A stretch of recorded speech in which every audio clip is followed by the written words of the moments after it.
واجل فرجہم سورہ فاتحہ ہدیۃً شہدائے کربلا خصوصاً اسیران کوفہ و شام. تھوڑا سا اوپر.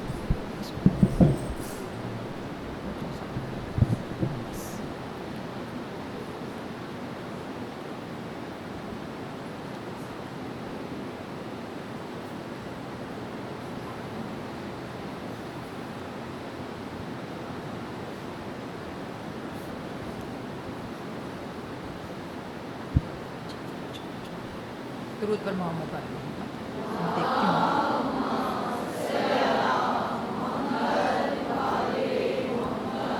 واجل فرجہم.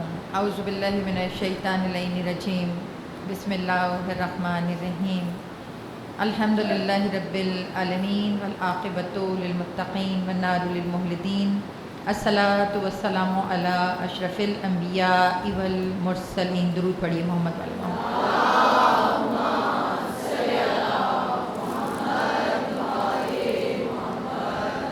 خیر المبشرین والمنذرین نبی المذنبین نبینا ابی القاسم محمد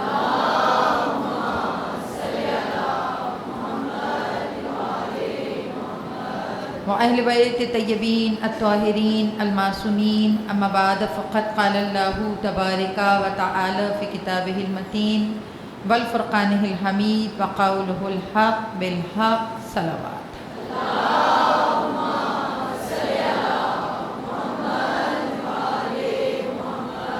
واجل فرجہم. مجلس کی قبولیت، دعاؤں کی قبولیت، عزاداروں کی حفاظت، مومنین اور مومنات کے تحفظ کے لیے اور برائے تعجیل ظہور امام بلندتر صلوات. اجرکم واجل فرجہم. مومنات گرامی، باکمال ہے وہ رب کہ جس نے ہم سب کو امام حسین کی زیر اثر جینا سکھایا، اپنے آپ کو پروف کرنا سکھایا. اور یہ جو 1442 ہجری کا محرم ہے، یہ اپنی نوعیت کا بالکل مختلف محرم ہے. بہت تکلیف ہے. آپ تمام لوگ تشریف لا رہے ہیں. پروردگار آپ کا آنا قبول کرے. ہماری بہت سی بہنیں اس وقت باہر بیٹھی ہوئی ہیں. محمدی مسجد کی مینجمنٹ بہت معذرت خواہ ہے آپ سب سے کہ آپ لوگوں کو زحمت ہو رہی ہے، آپ گرمی میں بیٹھے ہوئے ہیں، لیکن اس وقت اطاعت سب سے زیادہ ضروری ہے، حفاظت سب سے زیادہ ضروری ہے. اور کس کو اچھا نہیں لگتا کہ کھچا کھچ مجمع بھرا ہو اور مجلس ہو رہی ہو. اور امام حسین کے مجلس کا جو لطف ہے اور زینت ہے وہ یہی ہے کہ لوگوں کے، ہمیں خود عادت تھی آپ کے سامنے یہاں پر 3-3 ہزار کا مجمع. تو اس وقت مجمع میٹر نہیں کر رہا، اس وقت آپ کا پیغام میٹر کر رہا ہے. اس وقت مجمع اکٹھا کرنا آپ کا ٹارگٹ نہیں ہے. آپ بلانا چاہیں تو مولا کا ذکر ایسا ہے کہ سننے والے ہزاروں ہیں. اس وقت یہ ثابت کرنا ہے کہ ہم جوش سے کام نہیں لیتے ہیں، ہم ہوش سے لیتے ہیں. اور آپ کی سہولت کے لیے اکثر مجھے کل میرے موبائل پہ اتنے میسیج ہیں کہ باجی دروازہ بند ہو گیا، باجی لوگ گیٹ نہیں کھول رہے، باجی یہ کیا بات ہوئی، ہم اتنی دور سے آئے ہیں. مولا آپ کا آنا قبول و منظور فرمائے. اور آپ کا آنا لکھا گیا ہے کہ آپ آ گئے ہیں. لیکن جب علماء نے کہا ہے کہ ڈاکٹر کی ہدایت کے مطابق مجلس عزا ہو، سوشل ڈسٹینسنگ ہو، ہمارے عزا خانے میں آپ گواہ ہیں جتنی جگہ ہے اتنا فل ہے. یہ اب باقی جو نہیں آ سک رہے ان سے میری التماس ہے کہ وہ اپنے گھروں میں یوٹیوب کے اوپر مجلس کو لگائیں. کل میری ایک بہن نے مجھے مجلس بھیجی ہے، اپنے سارے بچوں کے ساتھ وہ فرش عزا پہ بیٹھی ہیں اور ٹی وی کے اوپر موبائل پہ ان کے ہاں مجلس لگی ہے اور سارے بچے سن رہے ہیں. تو میں یوٹیوب کے توسط سے آپ سے کہوں گی جو میرے محمدی مسجد کے سامعین ہیں جو ہر سال آتے ہیں، ہم سب کا دل آپ کے لیے اداس ہے، ہم سب کا دل آپ کے لیے تڑپ رہا ہے. اور خاص طور پر وہ حسین کی ماں جو ہر سال آپ کو یہاں دیکھتی ہیں، اس دفعہ وہ آپ کے گھر آ کر آپ کا پرسہ قبول کر رہی ہیں. اس دفعہ وہ آپ کے گھر آ رہی ہیں. تو اگر کسی کو زحمت ہو رہی ہے تو ہم سب معذرت خواہ ہیں، لیکن میری التماس آپ سے ہوگی کہ اپنے گھروں میں جو لوگ نہیں آ پا رہے ہیں بغیر غصہ کیے، بغیر ناراض ہوئے اپنے گھروں میں بیٹھ کر مجلس عزا سنیں اور اپنے گھر میں فرش عزا بچھائیں، اپنے بچوں کو بٹھائیں۔ ہاں میں آپ کو ایک یہ بغیر مینجمنٹ سے پوچھے یہ میں اپرچونٹی دے رہی ہوں کہ آپ اپنی ویڈیو چھوٹا سا 2 منٹ کا کلپ بنا کر مجھے بھیجیں، ہم اپنے محمدی مسجد کے پیج پر اس کو لگائیں گے کہ لوگ ہماری طرف سے اپنے گھروں کو کیسا عزا خانہ بنا رہے ہیں۔ اجازت ہے آپ کی طرف سے؟ تو یہ آپ تمام لوگوں سے میری درخواست ہے۔ تو یہ چھوٹے چھوٹے مسئلے ہیں، یہ جو مجلس عزا ہے یہ آواز ہے، صدا ہے مولا حسین کے لبیک کی۔ کل سورہ انفال کی آیہ مبارکہ 24 کو سرنامہ کلام بنایا تھا کہ جس میں کیا پروردگار عالم کہہ رہا ہے کہ جب تمہارا رسول اور اللہ تمہیں کچھ دے تو قبول کرو، اور جب وہ تمہیں دعاکم پکارے تو وہ تمہیں ایسے نہیں پکار رہا، تمہیں زندگی دینے کے لیے پکار رہا ہے، تمہیں بقا دینے کے لیے پکار رہا ہے۔ مولا حسین کی آواز بقا ہے، مولا حسین بقا ہے۔ اور یہ جو یہاں بیٹھے ہیں یہ مجلس نہیں ہے، یہ وہی لبیک ہے کہ جو آپ نے 61 ہجری میں مولا حسین کو کہا تھا۔ آپ کو یاد ہوگا کیونکہ ہمارا موضوع سخن پیغام کربلا، خطبات امام حسین علیہ السلام کی روشنی میں ہم نے اس موضوع کو لے کر 9 دن گفتگو کرنی ہے۔ جب 61 ہجری عاشور کے وقت امام حسین علیہ السلام نے آواز دی تھی نا، حل منا سرین سننا، آواز دی تھی، تو اس وقت فوج اشقیہ میں سے ایک شخص آیا اور آ کے کہنے لگا حسین کس کو پکار رہے ہو؟ مولا حسین آپ کس کو آواز دے رہے ہیں؟ کہ یہ جو لاشیں ہیں یہ جواب دیں گے۔ آپ کو پتہ ہے وہاں صرف شہادت نہیں کی گئی، طنز بھی کیا گیا، وہاں زبان سے بھی مولا حسین کو زخمی کیا گیا۔ یہ لاشیں آواز دیں گے، یہ لاشیں جواب دیں گے آپ کے جو صدا دے رہے ہیں حل من ناصرین سننا۔ تو اگر کوئی ہم جیسا ہوتا تو اس کا ٹیمپر لوز ہو جاتا، وہ غصے میں آ جاتا، یا وہ پریشان ہو کر مایوس ہو کر بیٹھ جاتا کہ صحیح تو کہہ رہے ہیں۔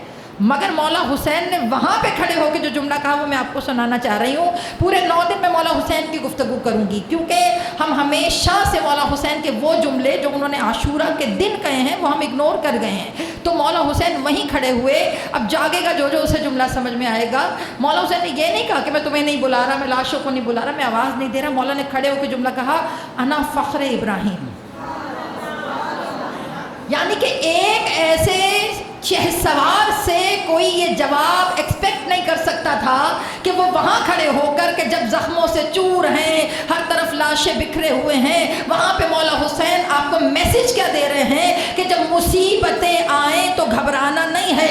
اگر مصیبت میں کوئی تمہارا تمسخر اڑائے، کوئی مذاق اڑائے، تو اس کے سامنے خود کو مضبوط کر کر دکھانا۔ اور مصیبت میں مضبوط رہنا مشکل ہے، مگر جو مضبوط رہتا ہے وہ حسین سے مدد مانگتا ہے۔ تو ہم میں سے بہت سے لوگ ہیں جو مصیبت میں دلاسا کم دیتے ہیں، طنز زیادہ کرتے ہیں۔ میں نے کہا نا موضوع تھوڑا مختلف ہے، دل کھلا کر کے تھوڑا سا سننا پڑے گا۔ مولا حسین کو کہا تم کس کو پکار رہے، تمہاری آواز کس کو آئے گی؟ تو مولا حسین نے وہیں کھڑے کھڑے جملہ کہا، انا فخر ابراہیم، میں ابراہیم کا فخر ہوں۔ اور اس کے بعد ابراہیم کی قربانی تو بدل دی گئی، خدا نے میری قربانی ویسے ہی قبول کی ہے۔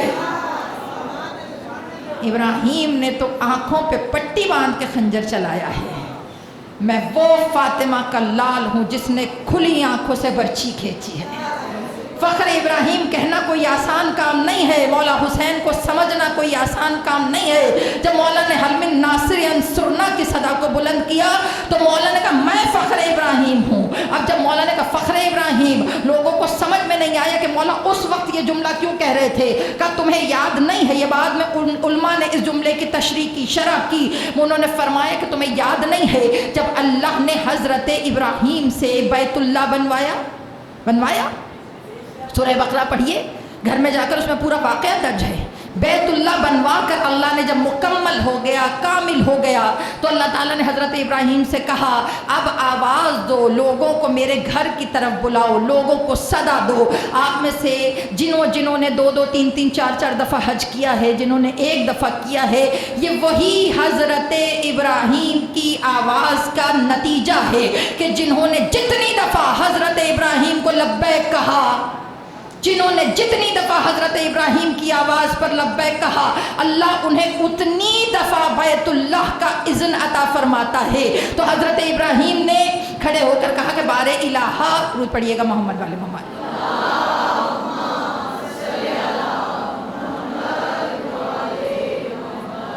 تو حضرت ابراہیم علیہ السلام کھڑے ہوئے، کہا پتھر پہ کھڑے ہو، آواز دو۔ دیکھیے اگر یہاں مجمع نہ ہو، بند ہو کیمرہ بھی، اور کوئی مجھے کہ مجلس پڑھو، تو میں کہوں گی بندے تو ہیں نہیں، میں کیا اکیلی بڑھوں۔ لیکن اطاعت کا معیار کیا ہے کہ حضرت ابراہیم سے اللہ کہہ رہا ہے آواز دو۔ تو حضرت ابراہیم نے ایک دفعہ بار الہا، یہاں تو کوئی ہے ہی نہیں، جنگل بیابان ہے، ایک میں ہوں اور ایک میرا بیٹا ہے، نظر میں آپ نے حضرت امام حسین کو رکھنا ہے۔ یہ میں صرف واقعہ اس لیے بتا رہی ہوں کہ یہ منظر کون سا منظر ہے، کہ ایک میں ہوں اور ایک میرا بیٹا ہے۔ اگر آپ کہیں میں آواز دوں، میں پکاروں، تو میری آواز زیادہ سے زیادہ صحرا میں گونجے گی اور ختم ہو جائے گی۔ تو اللہ کی آواز ہے نہیں ابراہیم، اگر نیتیں خالص ہوں، اگر ہم کاموں کو زندہ رکھنا چاہیں، اگر ہم تمہیں بقا دینا چاہیں، تو آواز تمہاری ہے اور اسے دوسروں تک پہنچانا ہمارا کام ہے۔ میں تمام پڑھنے والوں سے یہ گزارش کروں گی کہ اگر حسین کا پیغام دلوں میں رکھنا ہے نا، تو پہلے اپنی نیت کو خالص کرنا پڑے گا۔ جس دن ہماری نیت خالص ہو گئی نا، اس دن ہمارا میسج نسلوں میں سفر کرتا چلا جائے گا۔ جس خطیب کا، میں خود خطیب ہوں، میں عالمہ نہیں ہوں، اور میں ہمیشہ کبھی اپنے نام کے ساتھ عالمہ نہیں لکھتی، خطیبہ۔ میں ایک جملہ کہہ دوں، جس خطیب کے خطبے سے دل نہ بدلے تو پھر اس کی خطابت کا فائدہ نہیں ہے۔ بہت معافی چاہتی ہوں، میں اپنے آپ کو کہہ رہی ہوں، اور رہبر معظم کا جملہ ہے۔ رہبر معظم نے کہا کہ اگر کہیں کسی ممبر پہ تم 3 سال سے گفتگو کر رہے ہو اور لوگوں میں تبدیلی نہیں آئی، تو پھر تم لوگوں کا نہیں اپنا محاسبہ کرو۔ یہ جملے ہم کہاں جا کر، یعنی کہ آپ تو شاید بخشے جائیں، مگر ہم مشکل سے بخشے جائیں گے۔ یہ دلوں کا خالص ہونا آواز کو دوسروں تک پہنچاتا ہے۔ یہ دلوں کا خالص ہونا، کسی نے کہا تھا کہ میرے لہجے میں تاثیر نہیں ہے، تو کہا تھا عمل خالص کرو۔ کہا عمل خالص کرنے سے کیا ہوگا؟ کہا جیسے جیسے عمل بڑھے گا تاثیر بڑھتی جائے گی۔ تاثیر عمل کی خیرات ہے۔ اگر آپ کسی مجلس میں بیٹھے اور مجلس کا جملہ دل پہ اثر نہ کرے تو سمجھ جائیے کہ خالی برتن کھنک رہا ہے۔ معذرت، میری باتیں اگر بری لگے تو مجھے معاف کر دیجئے گا۔ تو حضرت ابراہیم کو کھڑا کیا پتھر پر اور کھڑا کر کر کہا ابراہیم پکارو، آواز دو۔ کہا مولا میری آواز کہاں جائے گی، میری آواز کہاں تک پہنچے گی؟ کہا تم آواز دو، اب جملہ دے رہی ہوں۔ کہا آواز دینا تمہارا کام ہے اور نسلوں تک پہنچانا ہمارا کام ہے۔ آواز دینا تمہارا کام ہے اور نسلوں تک پہنچانا ہمارا کام ہے۔ اور تاریخ گواہ ہے کہ حضرت ابراہیم علیہ السلام نے بیابان میں، صحرا میں آواز دے کر کہا ہے کوئی یا ایھا الناس بیت اللہ کی طرف آؤ، یا ایھا الناس۔ اور اس کے بعد ہوا کیا؟ ارحام مادر میں، صلب پدر میں جتنی نسل مومن تھی، انہوں نے صلب مادر میں آواز دے کر کہا کہ لبیک یا ابراہیم۔ ان کے لبیک کو خدا نے حج میں تبدیل کر دیا۔ ہر سال وہ حاجی بن کر کہتے ہیں لبیک اللہم لبیک، لبیک لا شریک لک لبیک۔ یہ وہ لبیک ہے جو آپ نے پیدا ہونے سے پہلے حضرت ابراہیم کو کہا۔ تو امام حسین علیہ السلام نے جملہ کہا کہ انا فخر ابراہیم۔ تو کہہ رہا ہے کہ میری آواز کون سنے گا؟ تو کہہ رہا ہے کہ یہاں کوئی سننے والا نہیں ہے؟ تو کہہ رہا ہے کہ میری آواز پہ کوئی لبیک نہیں کہے گا؟ کہ میں اس صحرا کو اگر معلّہ نہ کر دوں تو حسین نہ کہنا۔ کہا میں اس صحرا کو اگر تبدیل نہ کر دوں تو مجھے حسین نہ کہنا۔ اور تو کہہ رہا ہے کہ لبیک کون کہے گا؟ اب تجھے زمانہ دکھائے گا۔ کاش خدا تجھے وہ نظریں دے، کیونکہ میں تو نوکے سینہ پہ چڑھ کے زندہ ہو جاؤں گا، اور جس کے لیے تو لڑ رہا ہے وہ تخت پہ بیٹھ کے بھی مردہ ہو جائے گا۔ اور اس کے بعد کہا پھر تو دیکھنا کہ آج میں کہہ رہا ہوں حل منا سر ینصرنا، اس کی آواز تجھے 1400 سال بعد نظر آئے گی۔ آج ہر گھر میں بچھنے والا فرش عزا یہ وہی لبیک ہے کہ حسین آپ تنہا نہیں ہیں، ہم سب آپ کے ساتھ ہیں۔ تو یہ جو لبیک کا نعرہ ہے، جو یہاں بیٹھا ہے، ایک مرتبہ میرے ساتھ ہاتھ بلند کر کر یا سارت